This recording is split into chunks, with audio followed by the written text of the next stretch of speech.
Celebrity Sleaze, presented by McDonald's. The best part about working at McDonald's is the people. Sleaze the people, Fram. A friendship gone sour, Barnes. Who? David Beckham suing Mark Wahlberg for over $16 million, a $16 million loss. I guess his relationship has turned sour, and posts have been deleted over a $16 million dispute. Beckham is suing Mark Wahlberg after a fitness brand deal soured, leaving him $16.4 million out of pocket.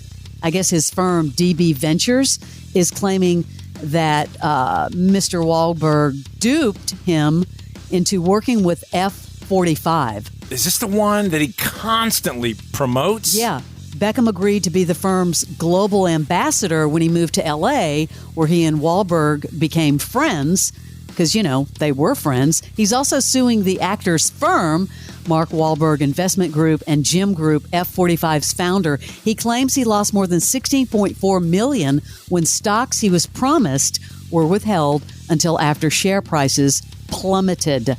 Yeah. Wow, Wahlberg's been over the top with his nonstop self-promoting, to the point of multiple brands, and that's all that's in his stream. I don't know what's happening here. I've been trying to cleanse him from my stream, and it just still keeps popping up. It's enough. Wahlberg and his co-defendants claim the allegations of fraudulent conduct are baseless. So I'll keep you posted on that, Barnes. That's a big chunk, 16 mil, coming in hot. Remember this story about Dominic West and those photos back in 2020 with Lily James while he was married? No. We're talking Dominic West. You remember from The Affair and, of course, now The Crown. He is married to Catherine Fitzgerald, but in 2020, there were photos photographed in Rome with Lily James. And yeah, they were sort of together, so to speak. Anyway, people are asking him now, and he's finally speaking out about it. I hesitate to speak on my wife's behalf because it was obviously horrible, particularly for her. But we do joke about it sometimes. So I guess they put it in the past. Wait, it's a problem, but it's not a problem? Yeah, it's weird. He said whenever we went out together, the papers would always say we were putting on a show of unity. And so we would go out, shall we go, have a show up of unity in London. But he and his wife are very much together. But you do not remember that? Where people were like, oh my God, yes. I don't remember. I guess they were filming something together. Yeah. I know you're going to love this headline. Tori Spelling recalling peeing in her son's diaper while stuck in traffic. I guess you got to do what you got to do. This girl, I'm telling you, she has a editorial calendar of crap she's dreaming up to get press. Well, I think it's content for her podcast called Miss Spelling. She said, I was stuck on the 101, which is our craziest freeway here. I'm not going to make it home. So she looks into her huge handbag, and what does she see? A diaper. Literally a diaper. She put it on. It really comes in handy, you guys. And then she graphically explains how she peed in the diaper. Well, I'm not saying it's a bad idea, because if you got to go, you got to go. No, I'm just saying if you got to go, you got to go. But she's had 15 stories like this. Has that ever happened to you? No. You never been... you mean where I had to go? I would just pull over and try to find a 7-Eleven or something. But what if you can't? Oh, I've never peed in my pants. Have you? Well, no, I wasn't asking if you peed in your pants. Well, you just said, have I ever done that? No, I've never grabbed a diaper. Well, you could have had something else. No.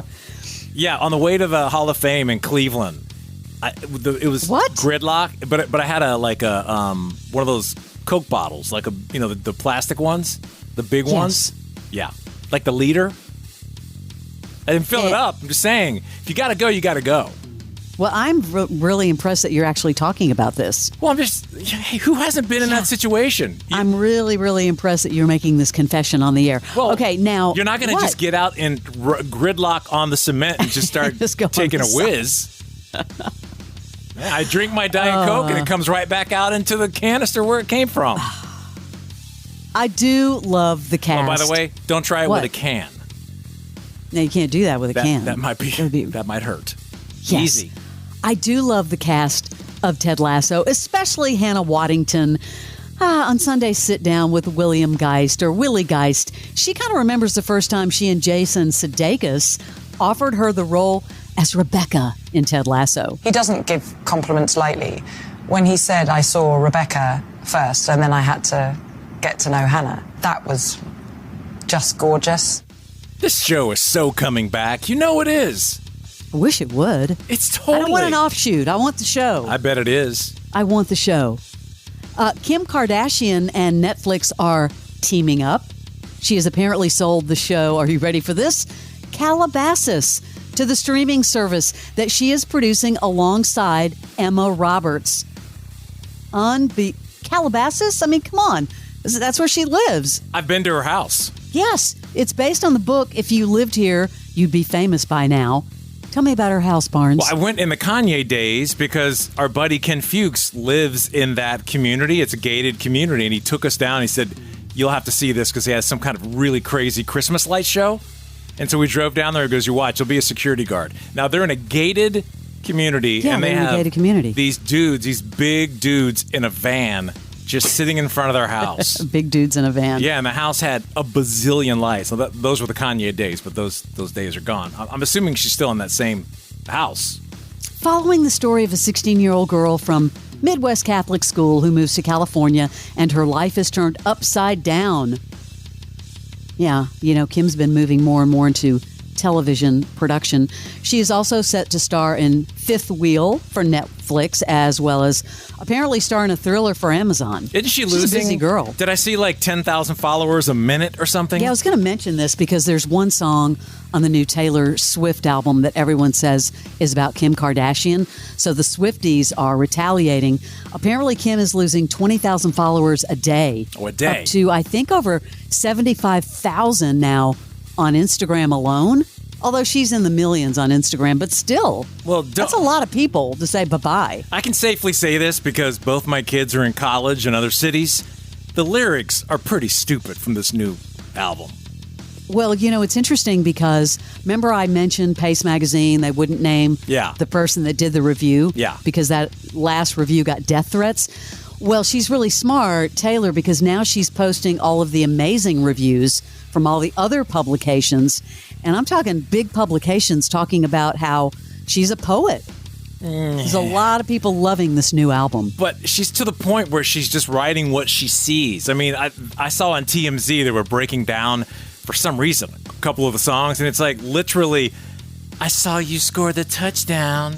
Now we're going to go downtown. I mean, that's really not all of them, though. I mean, I have to say, like, she is getting some of the best press I've ever seen. It's Taylor Swift. Well, except for Pace Magazine. Yeah. That is your Celebrity Sleaze.